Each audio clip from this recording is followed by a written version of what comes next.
What an amazing set we've listened to of lectures so far. Who's been enjoying it? Thoroughly. I was just thinking today about Acts 17 and the hauling in of, they were looking for the perpetrators of spreading this gospel in the city. And they only found Jason and a few brethren. And they said, these are the men that have turned the world upside down. Well, I think Dr. Mark can be put in that category, turning our world upside down only to show that that's the right way up. Yeah? And I'm just so thrilled, Dr. Mark, that you can be with us. Let's have a word of prayer. Father in heaven, we do know that there are things for us to learn. And we ask, Father, that our own prejudices, you'll reveal that to each of us. And you be our teacher tonight, even as your Spirit moves on Dr. Mark Sandoval to teach us these things. Thanking you in Jesus' beautiful name. Amen. Thank you. So, just to pick up where we left off, there is the possibility for us to have the wrong standard, to have the wrong measure, and what does that look like and how does it manifest?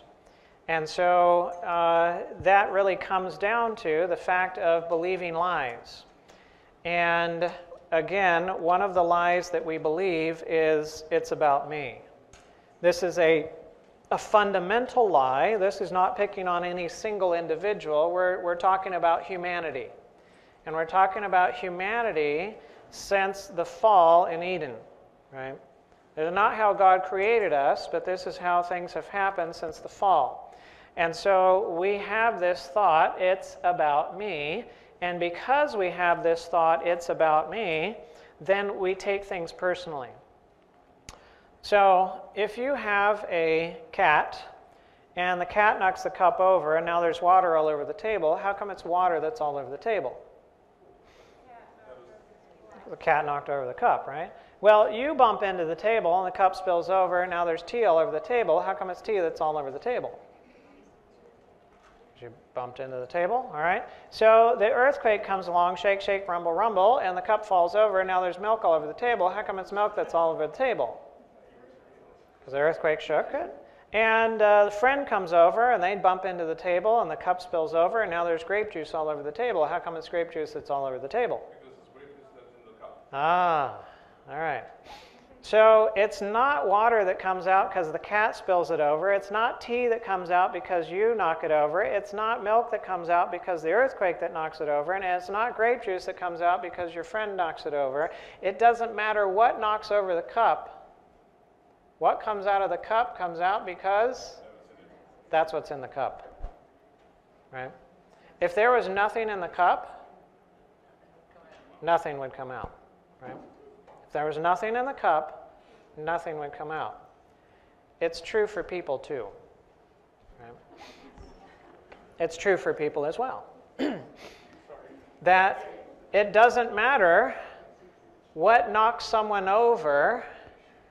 What comes out of them because that's what's in them, right? That's what's in them. So what somebody says and what somebody does and how they say it and how they do it, it has everything to do with them because it couldn't come out of them if it weren't in them, right? Couldn't come out of them if it weren't in them. So what somebody says to you and how somebody says it to you and what they do to you is not about you. It's about them because it couldn't come out of them if it weren't in them, right? So what others say, what others do, how they say it, how they do it is not about you. Even if they add your name to it and zing it right in your direction, it's still not about you because it couldn't come out of them if it weren't in them. What they say and what they do is about them, not about you. Right? So the Bible is telling us, Jesus says in Luke 6:45, out of the abundance of the heart, the mouth speaks. And Solomon told us in Proverbs 4:23, keep your heart with all diligence, for out of it spring the issues of life. The Bible is telling us what comes out of an individual comes out of them because that's what is in them. So don't take personally what others say and do. It's not about you. It's about them. Right? That's about them. Now, could it be true what they say? Yes. So what somebody says to you and about you might be true. But who do we take it from? Do we take it from them? If we do, we'll be in trouble. Right? If we take it from them, we will be in trouble. Who do we need to take it from? God. Right. So, what we do is we take what they say and we bring it to God and we say, what do you think about this? Because God will bring you the truth, but He always brings you the truth in love, in a way that is beneficial, that will build you up and not tear you down. And so you bring it to God and you say, okay, God, of these things that they said, what's true? And you take from Him what He reveals, right? So you take it from Him, you don't take it from them. Now, you've heard the old phrase, sticks and stones may break my bones, but words will never hurt me. Right? You laugh. Because we've got experience. There's the other phrase, sticks and stones may break my bones, but words will crush my soul. Which is true? The one you believe. Right? The one that's true is the one that you believe. This will sound like a radical statement, but we'll talk it through and come to a plane of understanding. Nobody else's words can hurt you. Okay. Nobody else's words can hurt you. For example, if I am suffocating here, will your breathing over there help me? No. If you eat poison over there, will that kill me? No. It's only what I take in and what I make a part of me that will hurt me or help me. If you take it in and you take it, it will harm or help you. It won't harm or help me until I take it. Right? So I can never be hurt by somebody else's words until I make them my words. Until I make them my words. How do you take somebody else's words and make them your words? What's the taking? You believe it. That's right, it's belief. So when the words are spoken and you believe the words, you take them in. Now they become yours, right? If you don't believe them, you don't take them in, they don't affect you. Let's say that you went to a comedy show and, you know, the comedian, that's who it is, right? The comedian's up front and he's just throwing jokes here, there, and everywhere. And he turns to you and he says, well, you're uglier than a donkey's rear end. And everybody's laughing and all that kind of stuff. Do you take it personally? No, because you know you're in a comic show. You know it's just jokes. They don't mean anything. Everybody's laughing, sure, and whatever. Do you go around the rest of your life thinking?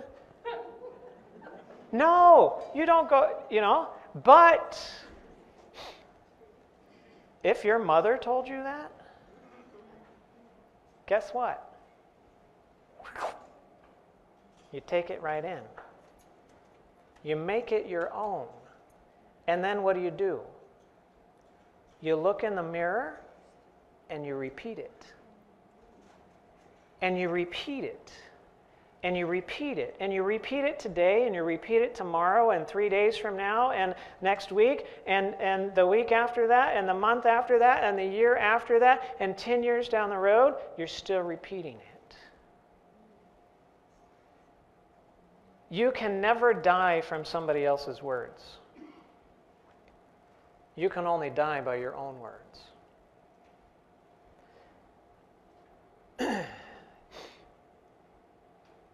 So is it important who we take from and what we take?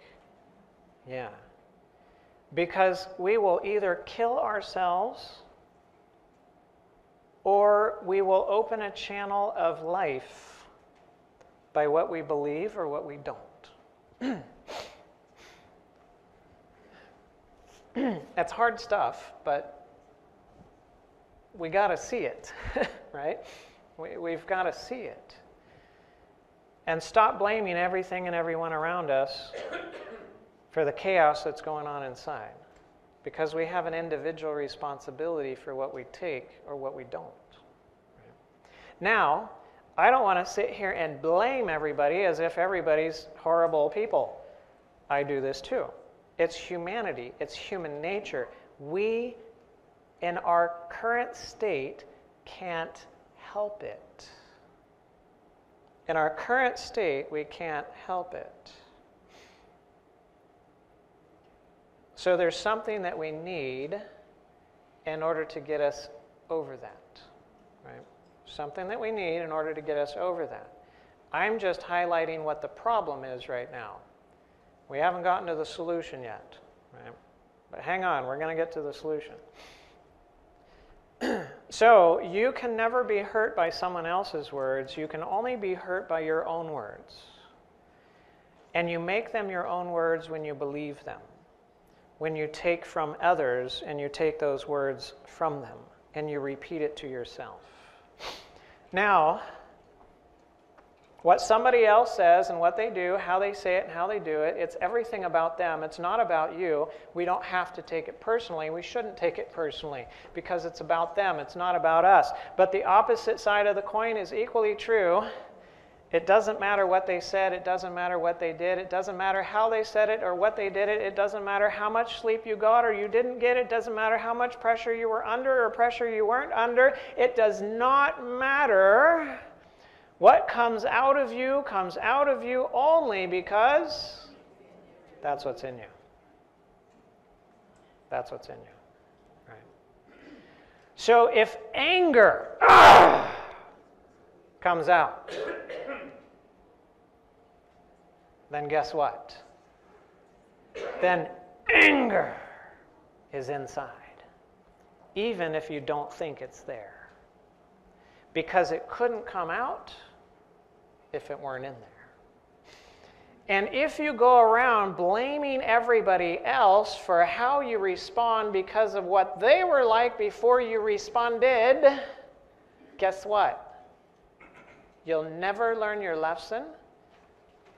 You'll never overcome your difficulties and deficiencies. You will always continue to be a slave to that which is inside because you don't realize it's part of you because you blame it on them. How did Jesus respond when people tried to step on his toes? Did he respond like this? No? No. He always responded in love. Because that's what was inside. And that's what came out. No matter how anyone treated him. No matter. So when we respond negatively to something that happens, regardless of how it happens, what is it evidence of? There's an inside problem. There's an inside problem, right? And my problem is not them and what they say. My problem is me and what's inside, right? And until we realize this, and until we go there, we're never going to overcome. We're just going to continue blaming everything and everyone outside of us for how we respond, and we're never going to overcome. Are we in a time of Earth's history where we need to just sit around and never overcome?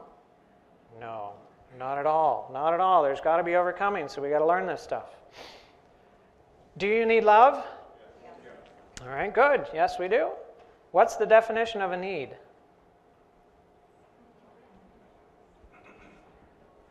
It's something that you can't live without. Okay, so something that you cannot live without, right? Something you must have to survive, but also something which you cannot produce. Right? Something that you must have to survive, but you cannot produce. You need oxygen. You've got to bring it in, but good luck producing it. Well, you might say, okay, well, I can get an oxygen tank. Okay, where'd the oxygen tank get the oxygen from? Well, got it from the air, right? All right, so you go about and you make some air from nothing. Can you? No, you got to go get it. You got to find it somewhere. You can't create it. You need water? You can't create water. You got to go find it. You got to go get it and bring it in. You need food? Any farmers here that can make food? No. I had a farmer in the group once, and he was like, yeah, I can make food. I said, okay, give me some seed. I'm going to give you some seeds, but we're going to throw them in the microwave for a few hours first, then bake them in the oven, and then you can have them. Go, make some food. Not going to work. Right? All you can do is participate in the process or the cycle of life that's already there. Right? You can't make it. So you need love. So can you produce love? No, you can't.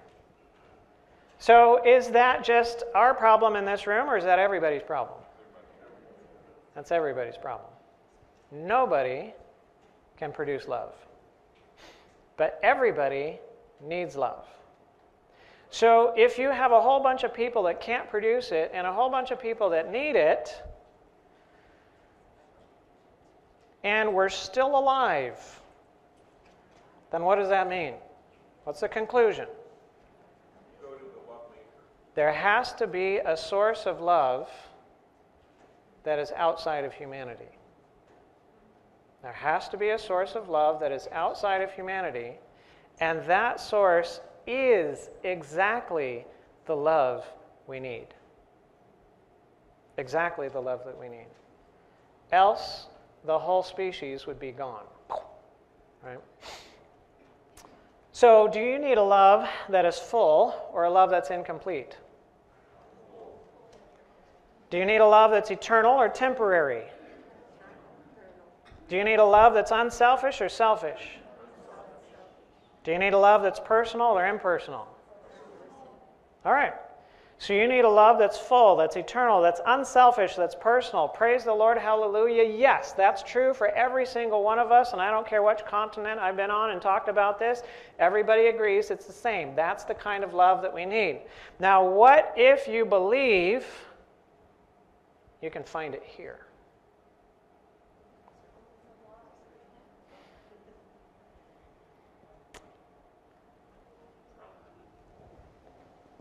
Don't want to disappoint young lovers in the room. I don't know if there are any. Sometimes you're in the early stages of dating or marriage, and you don't get this idea yet. Hasn't been long enough for it to settle in or to settle out, or to be fought out. But it doesn't take very long after the honeymoon to figure out you can't find it here, right? Because they need it too. They need it too, right? So there's another lie, and that lie is I need love from another person. Right? I need love from another person. Right?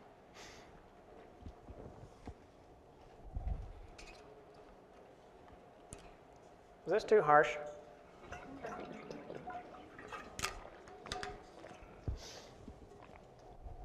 We've got to get to the foundations. We've got to get to the foundations. So, let's say that you've got a neighbor, and the neighbor is one of those neighborly neighbors. They come over all the time.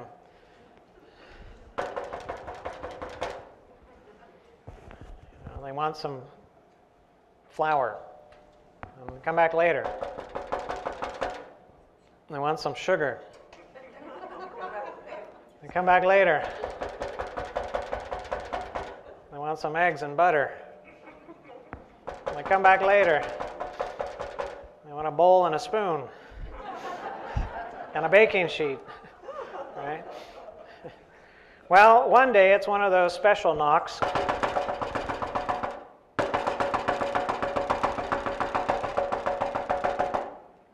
So you know you can't ignore this one. So you go to the door, and there he is. He's desperate, right?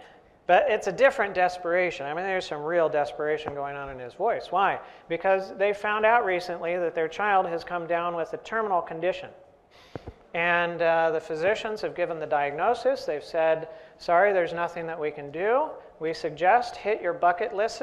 We'll put you on hospice, you know, in preparation for when you land back, and then you expect to say your goodbyes.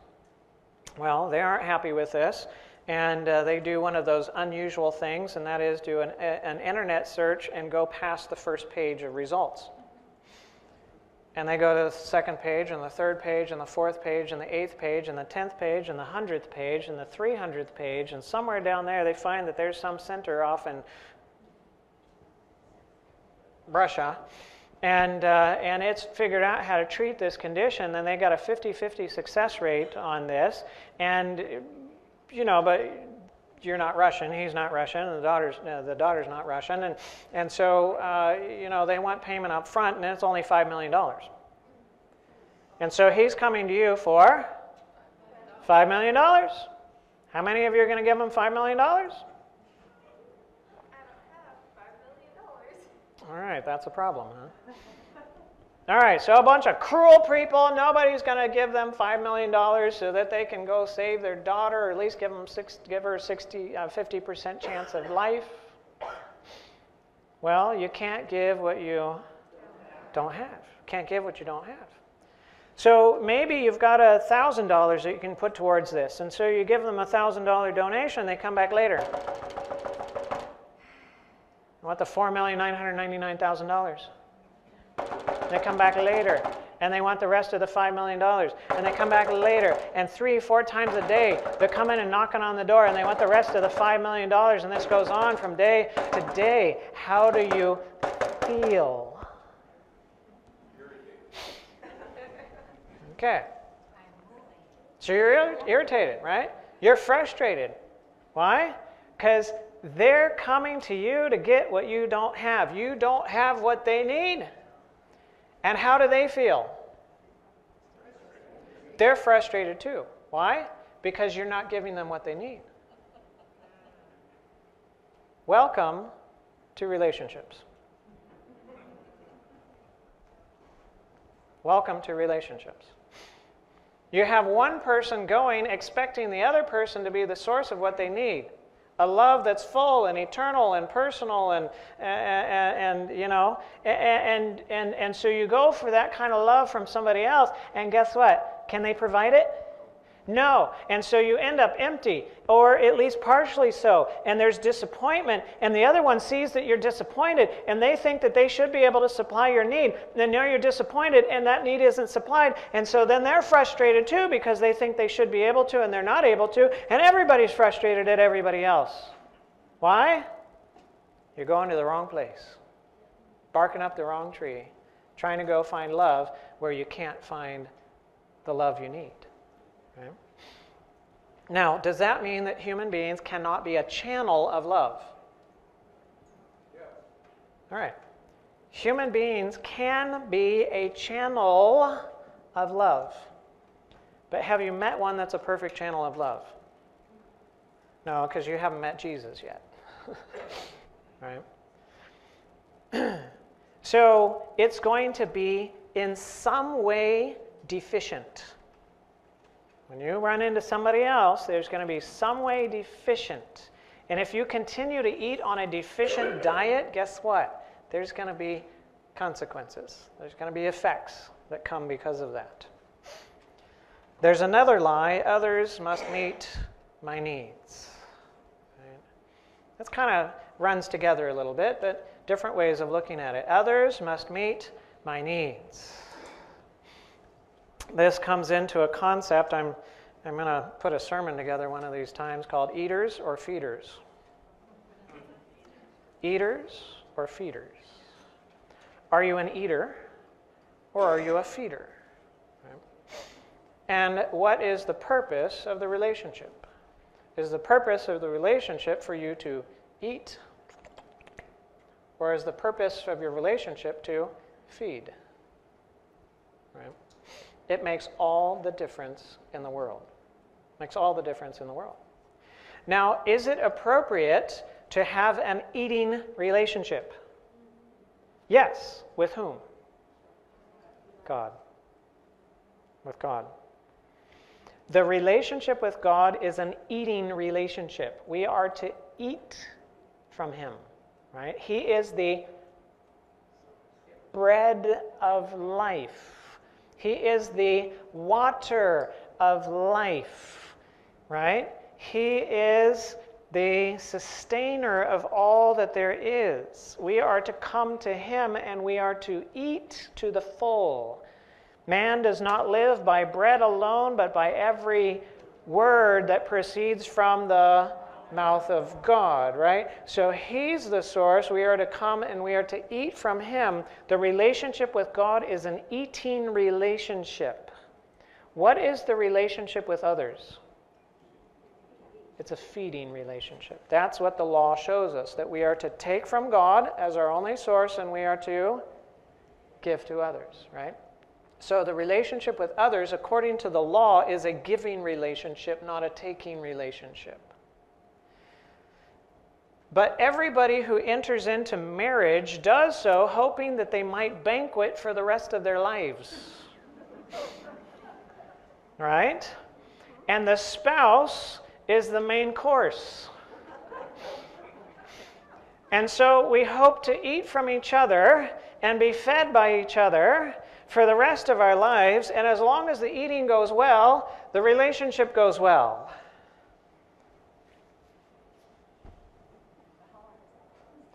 But how long does that go well? Till the honeymoon's over. And for a little while after that, you eventually realize, hang on, there's some sour spots and there's some rotten spots. This eating is just not going as well as I thought it was. And this banquet is just not looking as pretty as I thought it was. And riding off on horseback into the sunset, right, means that things are going to get dark and your rear end's going to get sore. Everybody thinks it's just a wonderful picture, but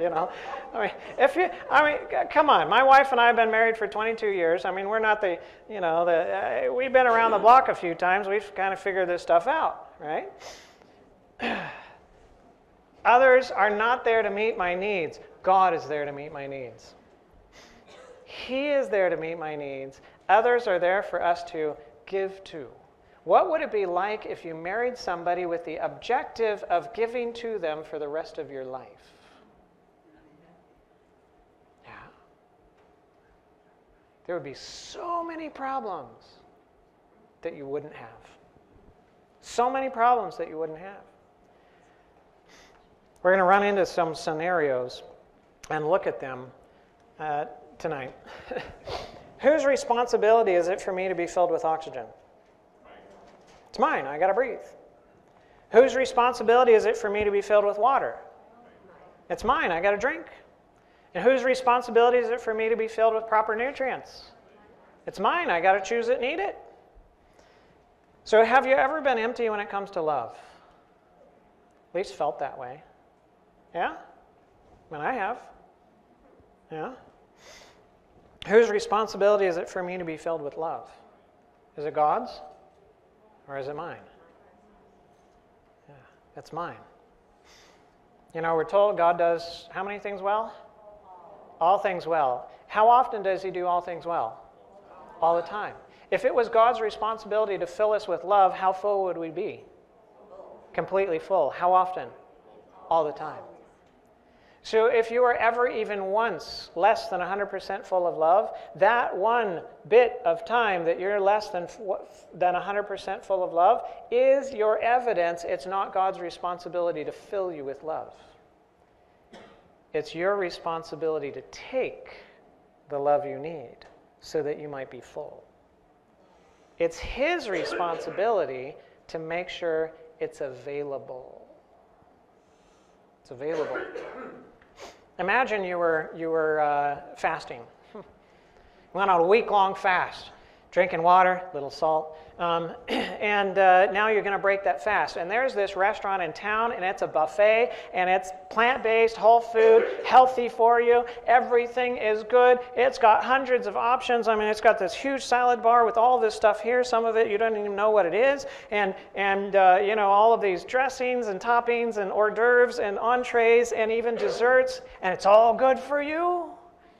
And of course it's buffet, so you pay at the door and you get your plate, bowl, spoon, fork, knife, tray, napkins, you know, a few extra ones because you know you're going to get a little drooly. And you go walking around and you're like, oh, I want some of that. Oh, no, you're going to survey the territory first because, you know, you're not going to eat all the several hundred options that are there. And so you go looking at this and smelling that and thinking about that, and you're salivating and, you know, and everything, and you got it all planned out, and you leave your bowl, plate, spoon, fork, knife, tray, and everything there, and you walk outside. You're still hungry. I'm going to sue that restaurant.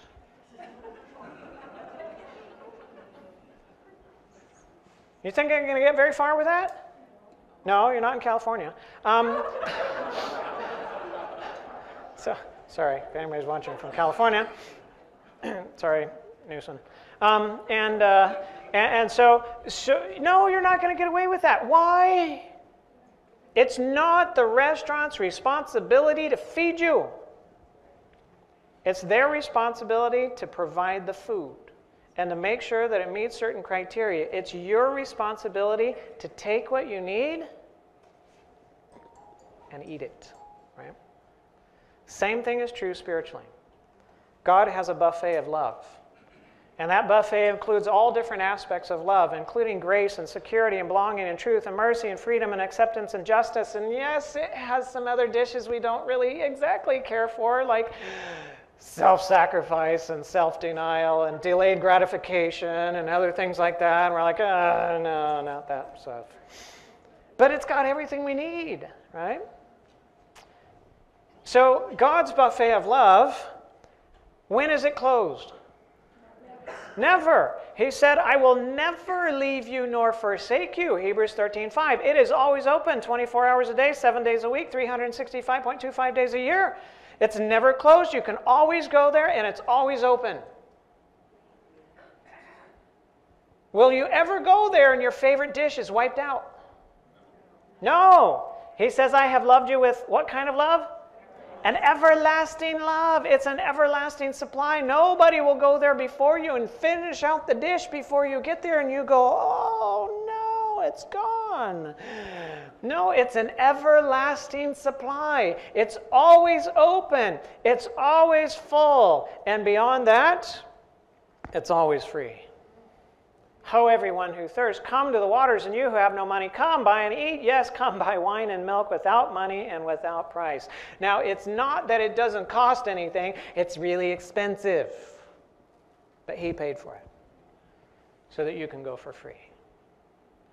If you walk away from that kind of buffet empty, who can you not blame? God.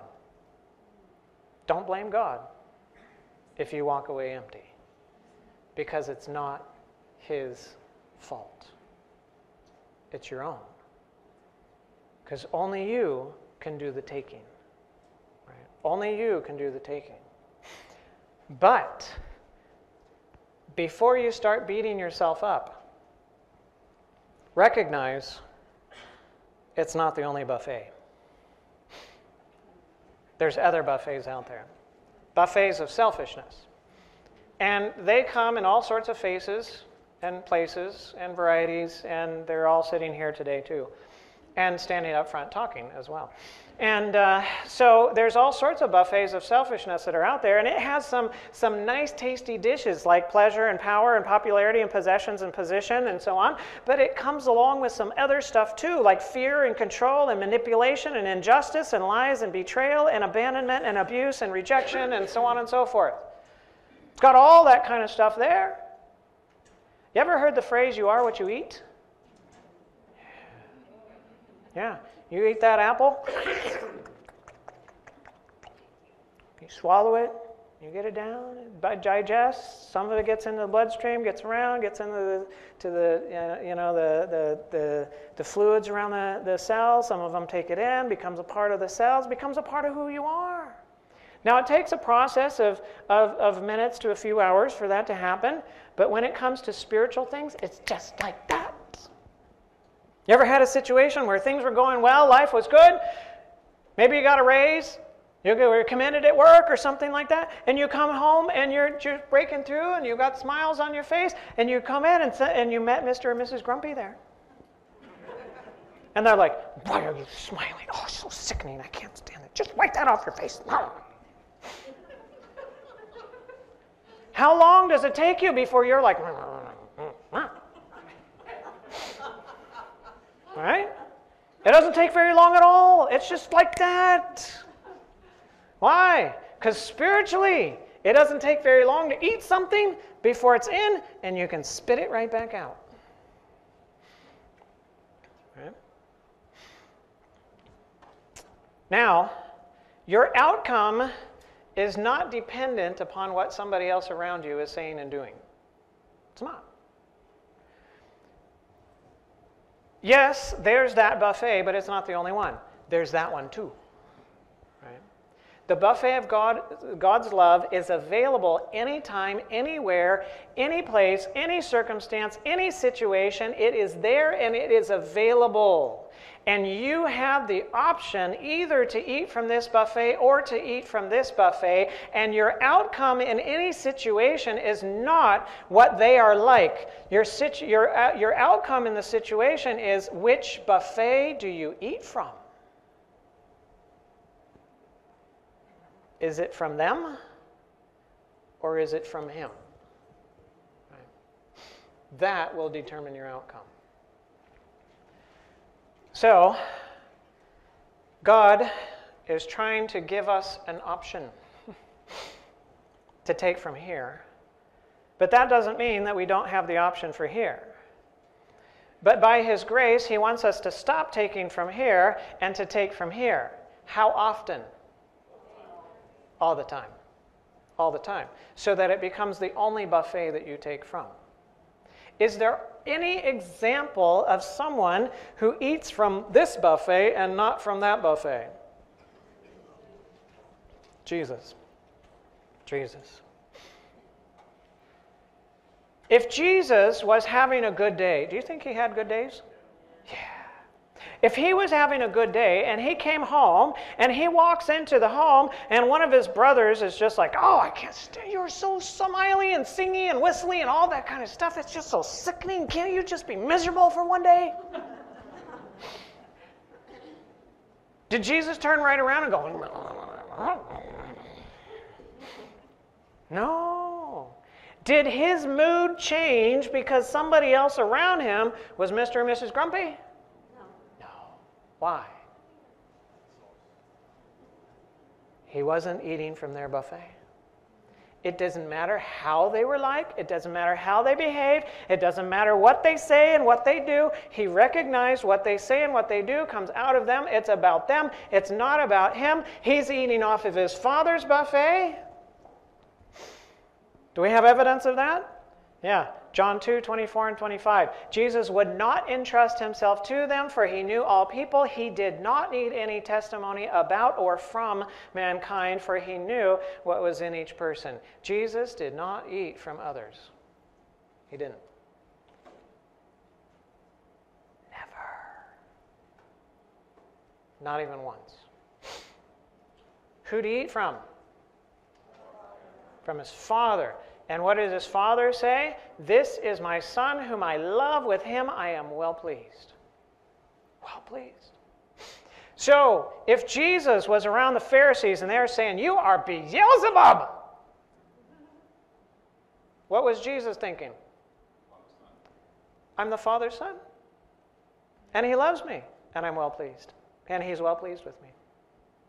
And when they said, you are a Samaritan and a sinner, what was he thinking? I'm the Father's Son, and he loves me, and he's well pleased with me. And when they said, oh, we can't stand you, let's throw you off the cliff, what was he thinking? I'm the Father's Son, and he loves me, and he was well pleased with me. No matter what they said or what they did, he didn't eat from them. He only ate from him, his Father. You can only ever be manipulated by someone whom you eat from their buffet. If you don't eat from their buffet, you cannot be manipulated or controlled by them. Never. Because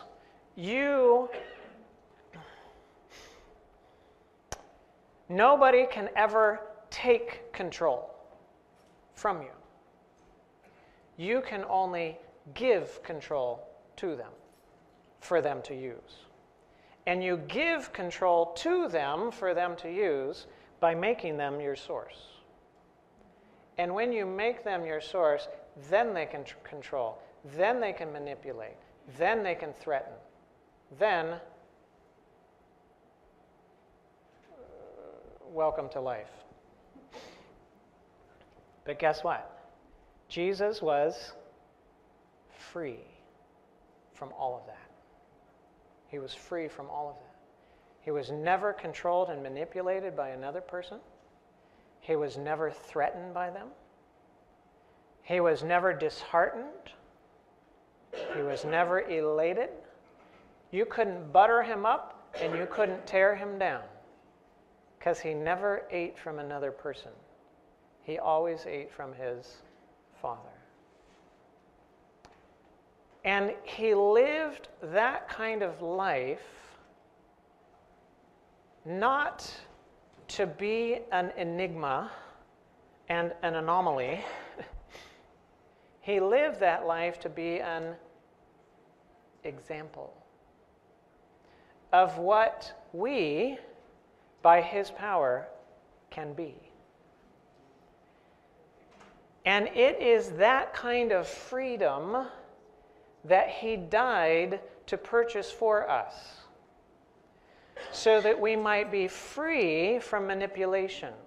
We might be free from control.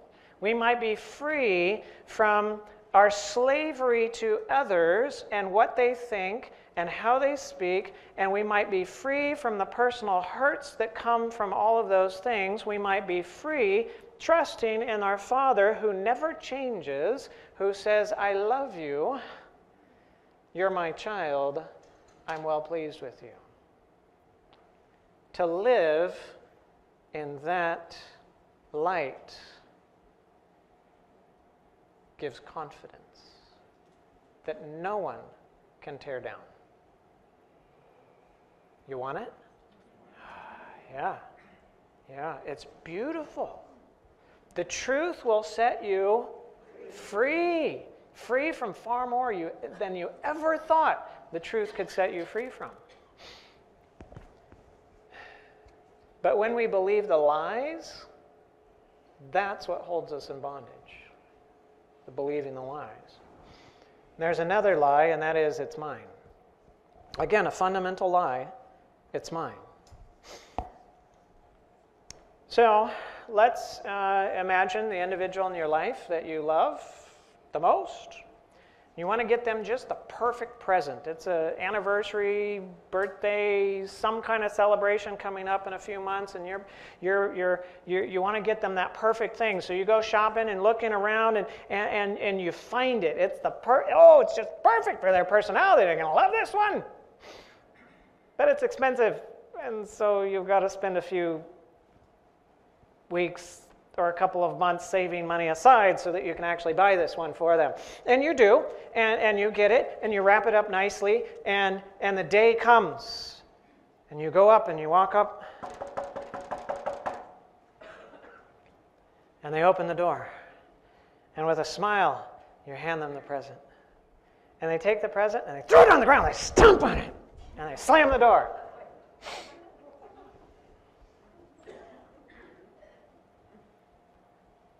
How do you feel? Terrible? What's that? Crushed? Shocked? Angry? Hurt? Yeah, okay. All right, good. Good human responses. All right. So now imagine that you work for Oops. And you've been working for Oops for a while.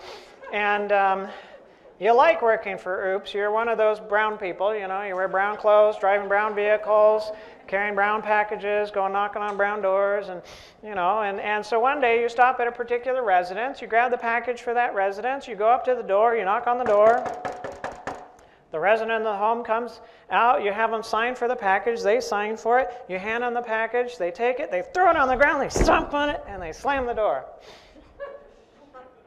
How do you feel? Not bad. Who cares? I don't know. Yeah, what's going on here? Surprise, maybe? Mad? All right, confused, yeah. All right, so our response in the first scenario is entirely different than our response in the second scenario, but the same thing happened. The exact same thing happened, but our response is entirely different. Why?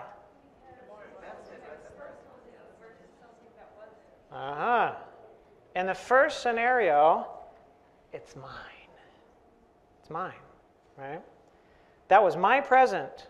It was purchased with my money. It represents my love, and that was my loved one. In the second scenario, it's not mine, right? It's not my money. I mean, not my present. Wasn't purchased with my money. Doesn't represent my love. And that's not my loved one. Right? So to the degree to which you believe that it's yours is the degree to which you will take it personally. And you will be hurt. You'll be crushed. You'll be upset. You will be shocked. You will be all of these different things.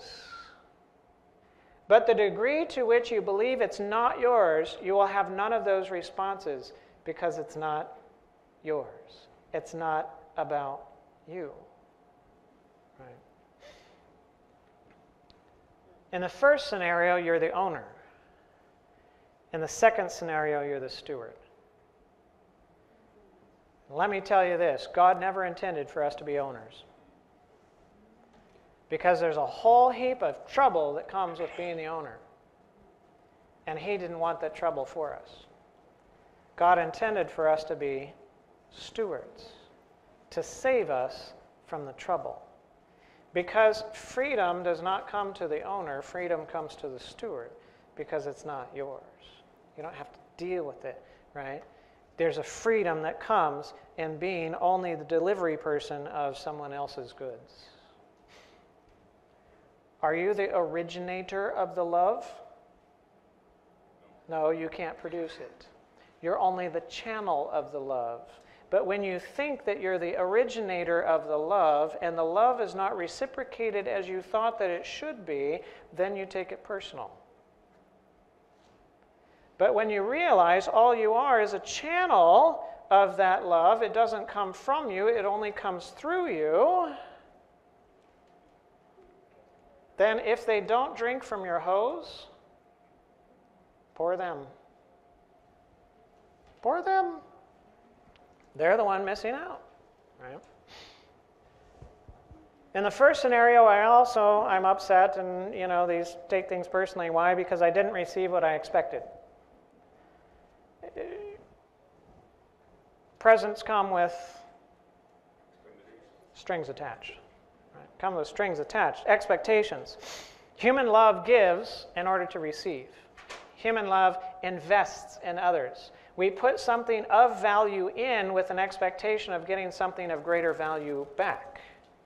You might put in attention, but you're looking for attention. You might put in time, but you're looking for acceptance or belonging. You might put in teddy bears, but you're looking for harmony. You might put in expensive things, but you're looking for security, things that are more important to you than what you gave away. Every human being gives this way. We invest in others. Does God invest in his children? No. He doesn't. God does not invest in his children. God cannot invest in his children. God cannot invest. It's impossible. Because investment is putting something of value in with an expectation of greater value back. What in all creation and anywhere can give God back more than what he gave? Nothing. The only way God could invest is if there was another God that he gave to, and that other God could create what he didn't give so that he could give back more than what he gave. Let that one settle in for a little bit. So, you've heard the phrase no strings attached, right? In human love, there's always strings attached. There's no such thing as no strings attached. Always strings attached. For example, let's say that you've got a neighbor that moves in. We'll call him Howard. All right, so Howard moves into the neighborhood, and you've never met him before. He comes up and he knocks on the door. And he introduces himself. So, hi, I'm Howard. Moved to the neighborhood, just getting to get to know the neighbors and seeing how things are going. And here, he hands you a $20 bill and says, "Here, use this for whatever you want to." And he walks away. What are you thinking about Howard? Why did he give me the 20? All right. So why did he give me the 20? All right. Somebody's probably thinking, "Hey, I like Howard. It's nice having Howard in the neighborhood, huh?" All right, so next scenario, Howard comes and you've never met him before. He comes and knocks on the door and he introduces himself. "Hi, I'm Howard, coming to meet the neighbors, yada, yada, yada." And he hands you a suitcase and he says, "Here, use this for whatever you want to." And he walks away and you open up the suitcase and... Where did he get this? Okay, where did he get this from? All right. Yeah, $20 or a suitcase full of $100 bills, right? Which one are you more comfortable with? All right. Which one are you going to accept? So some people are going to accept nothing, other people are going to accept 20, and other people are going to accept the suitcase. Maybe. Yeah, maybe not. Might be a little bit skeptical about that, right? Why do we have a difficulty accepting the suitcase? Because he's going to want more from you. Ah, Why? that's right. Because the bigger the gift, the bigger the string, and the harder they can pull, right? You want to control teenagers in those unruly years? Just give them a big gift with strings attached, like a car. If you don't behave,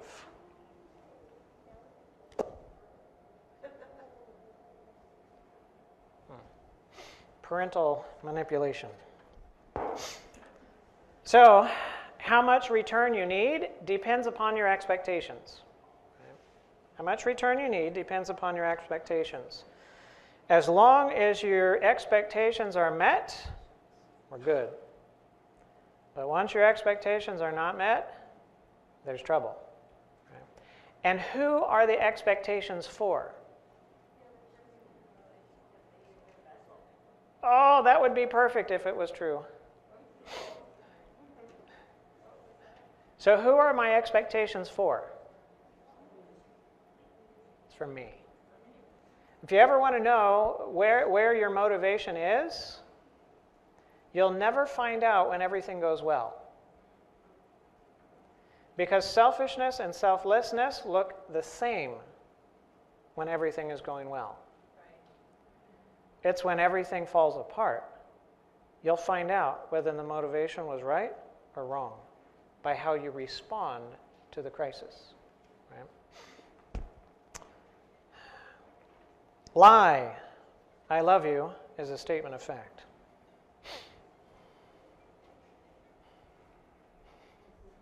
Right?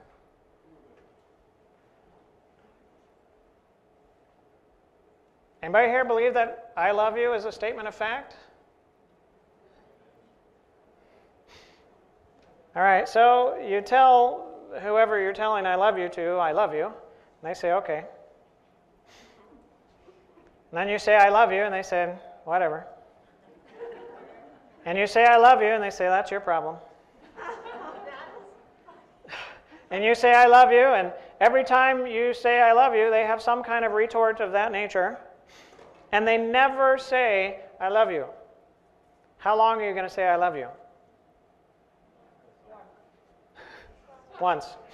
All right. Are you going to continue saying, I love you? No. Why? Because I love you is a fishing trip. And if you're not catching fish, you've got to change your bait. Right? If you're not catching fish, you've got to change your bait. If you're going and fishing for bluegill, don't stick a shark head out there on a big hook. It's just not going to work, right? Now, they might eat off of that shark head and have, fun with that and whatever. You're never going to catch one of those bluegill. You got to have the right bait and you got to have the right hook, right? In order to catch them. I love you is just the right bait with just the right hook for selfish people. It is. I love you is a request. A request for what? I love you too. Right? And we learn it early. Our 3-year-old is really good at this one. Hope none of them are watching.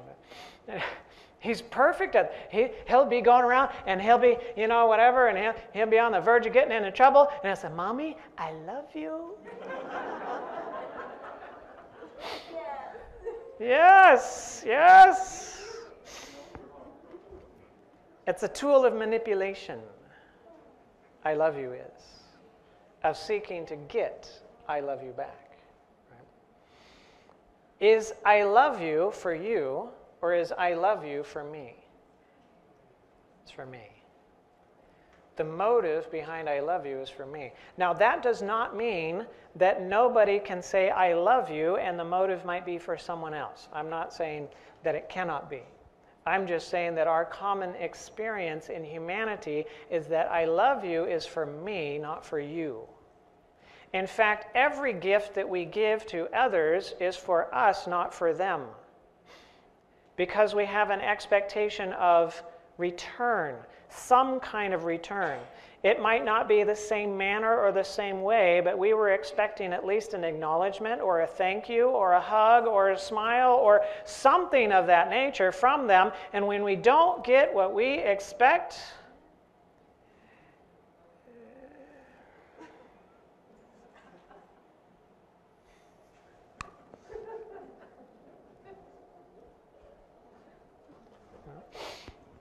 life goes downhill.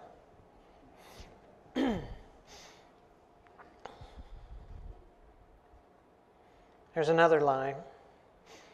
Others belong to me. Others belong to me. It's a lie, but we like it, but it's not true. How many of your children are yours? None. How many of your parents are yours? None. How many of your loved ones are yours? None. They don't belong to you. Who do they belong to? God. Does God set you up as the owner of others? No. He gives us a stewardship of the relationship. Right? So he gives us a stewardship of the relationship. In this earth, in the context of sin and the consequence of sin, which is death, how long are we given the stewardship of anything? Forever or not forever? Not forever, right? In the context of sin and death in this world, every stewardship that is given to us is temporary. It's for a time. It will be given to you at some point, and it will be taken from you at another. You will not have it forever. And it is true for relationships as well. You have a stewardship of that relationship, but you have a stewardship of that relationship for a time. For a time. It won't be forever. And when they die, or when they walk away, why is it that we mourn the way that we do?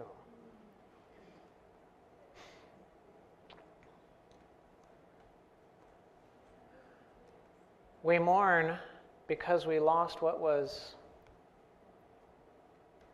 ours.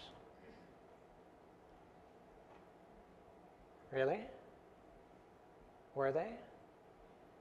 No. They never were. They never were given to us to be ours. They were given to us not to possess, but to bless. They were given to us so that we might take from God and have the opportunity of taking from Him and giving to them. So our parents are there for us to give to, and our spouses are there for us to give to, and our children are there for us to give to, and our siblings are there for us to give to, and our friends are there for us to give to. Everyone is there for us to give to.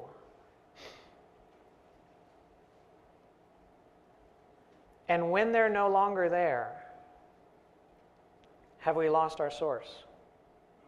No, because He's always there for us to take from. Amen. Yeah. He's always there for us to take from. So when we have God as our source, we can never lose our source. Never. We can give it up, but we can't lose it. Because it's a heavenly treasure and you can never lose a heavenly treasure. If you lose anything, it is proof that treasure you lost was earthly.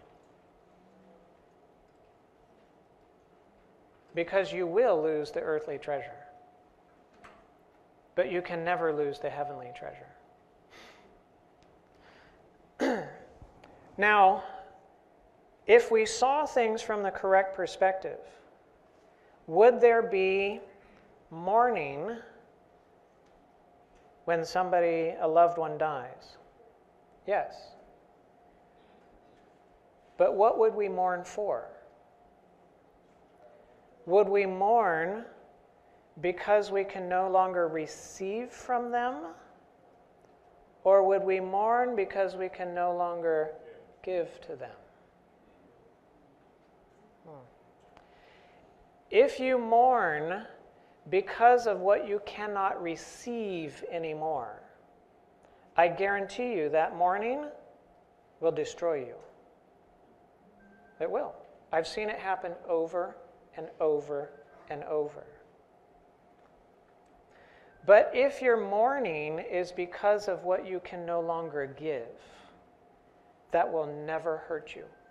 It'll never hurt you. Because the one is selfish and the other is selfless. Now, do I blame anyone for mourning in a selfish way over the loss of loved ones? No, absolutely not. No, because we can't help it. We can't help it because we currently have earthly treasure, and you can't help but mourning the loss of that treasure. But God wants to give us another treasure. He wants to change our hearts so that our heart has a heavenly treasure. And when we have a heavenly treasure, we will not mourn the same way that we do now. We will not be at loss in the same way that we do now, because you cannot lose your heavenly treasure. You can only lose the earthly one. Again, the truth is seeking to save us from far more than we ever thought that it could. Far more. It is so outside of our usual train of thinking, it is difficult for us to wrap our minds around this concept of seeing it from the other side, and what would that look like? But even as we gain a glimpse of it, we realize it's beautiful, it's powerful, it's transformative, it's entirely different than I ever thought life could be. And then, of course, we ask the question, can it be? Can it be? And the answer is, look to Jesus and see if it could be. And if you see it in Jesus, then the answer is yes, it can be by the power of Jesus in me and you too. It's a transformative truth that sets us free. 2 more scenarios and we'll close for tonight. Scenario 1. You're going on a date. And you know the individual. Maybe you've been on several dates already.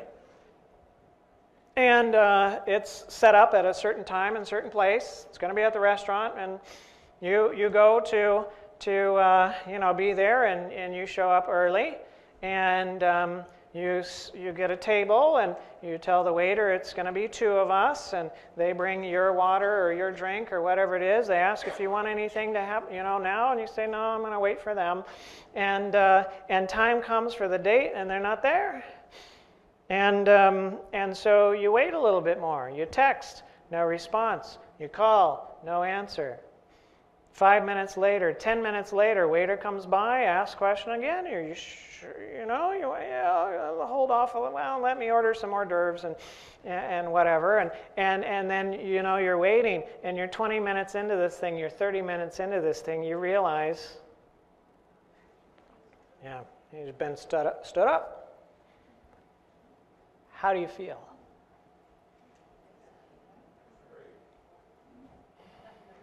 All right.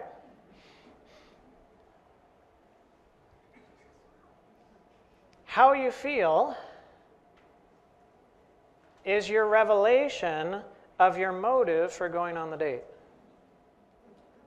Right? How you feel when they don't show up is your revelation of why you went on the date. Did you go to eat, or did you go to feed? Were you going as an eater or as a feeder? If you went on the date as an eater, then who's disappointed? You are, because you didn't get to eat from them when they didn't show up. But if you went on the date as a feeder and they don't show up, who do you feel sorry for? For them. Because they missed out on what you planned to give them. Right? They missed out on what you planned to give them. So you feel sorry for them. Now, you can have, of course, concern for them as well because they didn't answer the text and they didn't answer the phone, and you might be worried about what's going on with them and, checking up to see how things are going, and maybe they had a flat tire or some other thing, that happened along the way. And sure, yes, you can have concern for others. It's not a problem to have concern for others. It'll never be of harm to you to have concern for others. Jesus had concern for others. He was a man of sorrows and acquainted with griefs, but who did he sorrow for? For others, not for himself. Who was his grief for? For others, not for himself. Right? It was a selfless, unselfish love. And if Jesus was going on the date, would he go as an eater or a feeder? A feeder. And if you didn't show up to the date with him, would he be taking that personally? Oh man, I can't believe they stood me up.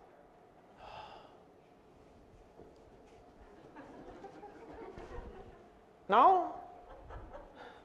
No, not at all. Because he went there to feed you. And if you didn't show up, well, he feels sorry for you. Because you didn't receive what he came to give. Right? Now, a really hard scenario, we're going to end on this one. It's a really hard scenario.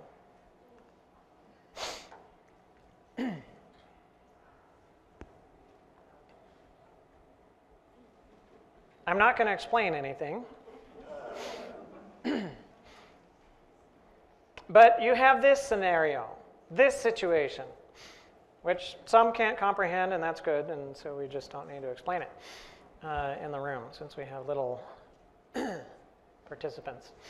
All right, so in this scenario, if we have him with a ring, her with a ring, no ring, you get my drift, right? So, where's the problem?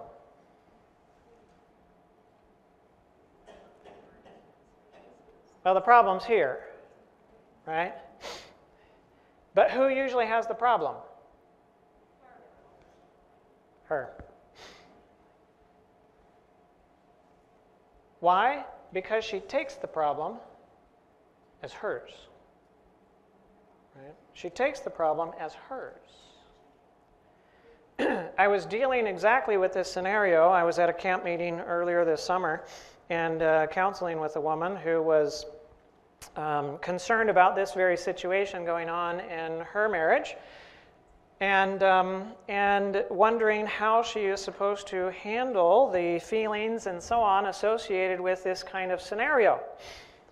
Because she had sat through a couple of these lectures, and so she's just trying to process all of this stuff. I asked her, why did you marry your husband? Did you marry him so that you might have a banquet the rest of your life? Or did you marry him so that you might provide the banquet for the rest of your life?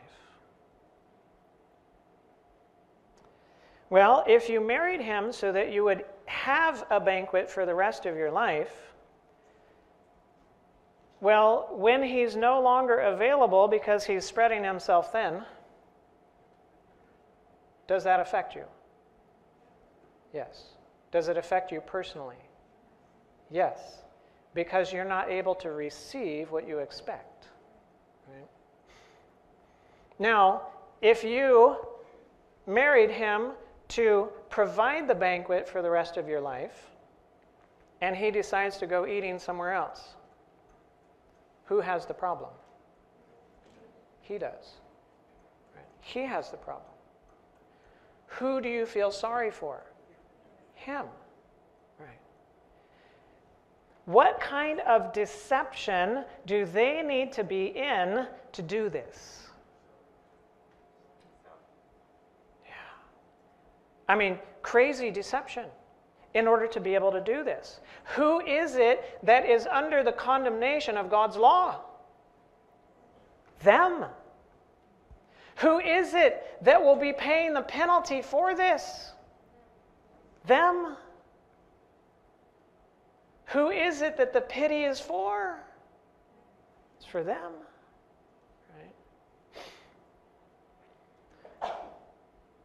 But the reason that she enters into this and makes it her own is because he is hers.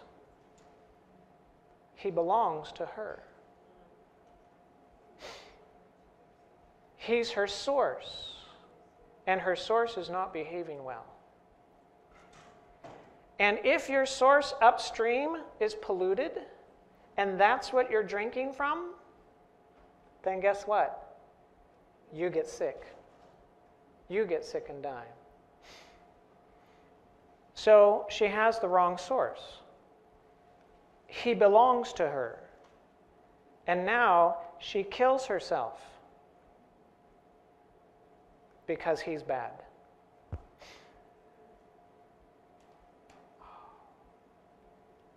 These are hard things. These are really hard things.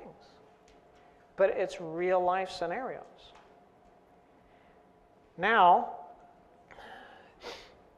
if we change the genders, and this was Jesus, how would Jesus view that situation?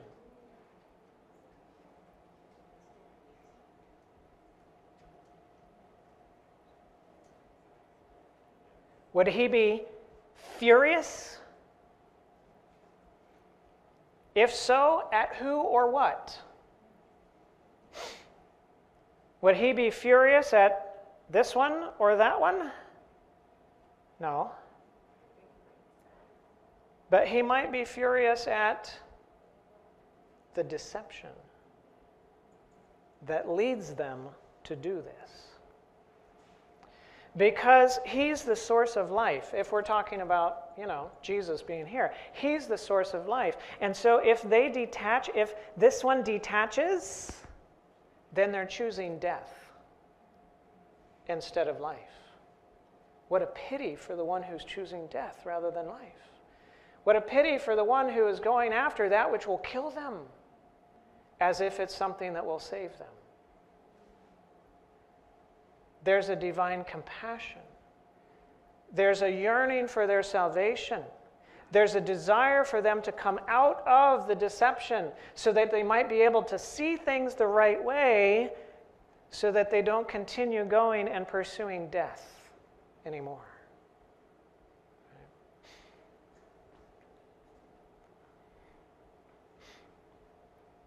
But if she sees it the way that we usually see it, guess what this will do to her? It'll destroy her. It'll eat her up.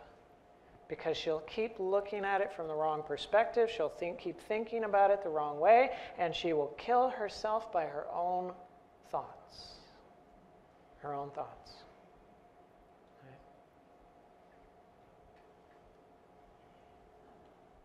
Is the truth important?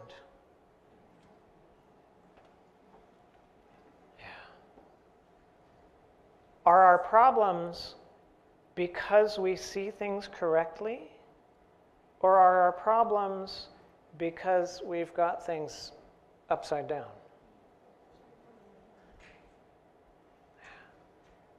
We've been upside down far too long. It's time to allow the truth to turn us right side up so that we can see things from an entirely different perspective. And from that perspective, by the grace of God, be free.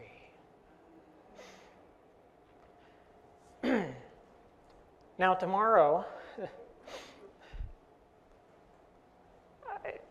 I told you, we're going to be, until Tuesday, we're going to be digging deeper.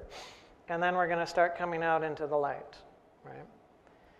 And so tomorrow we're digging even deeper. We're going to look at the heart and how the heart functions and why it does the way that it does and why we respond the ways that we do. Now we're getting into it, but we're going to talk about it some more. And then we're going to start looking at the flip side. What does it look like really the way God created us in the beginning and what he's looking at redeeming us to? What does the truth really look like and how beautiful it is and how bright it is and what it offers to us and how we can be free? Because it's beautiful. It's absolutely beautiful. You want to know how beautiful it is? Look at Jesus. Just look at Jesus. And when we see the truth that way, guess what? He begins to live that life in us so that we live that life just like Jesus. That's beautiful. Let's pray. Dear Heavenly Father, oh Lord, help us. This is tough stuff. It really is. It's so backwards. It's so upside down from what we usually think and see. But God, please give us your perspective, that we might see things the right way, and that the truth might set us free. And thank you for working this out. In Jesus' name we pray. Amen.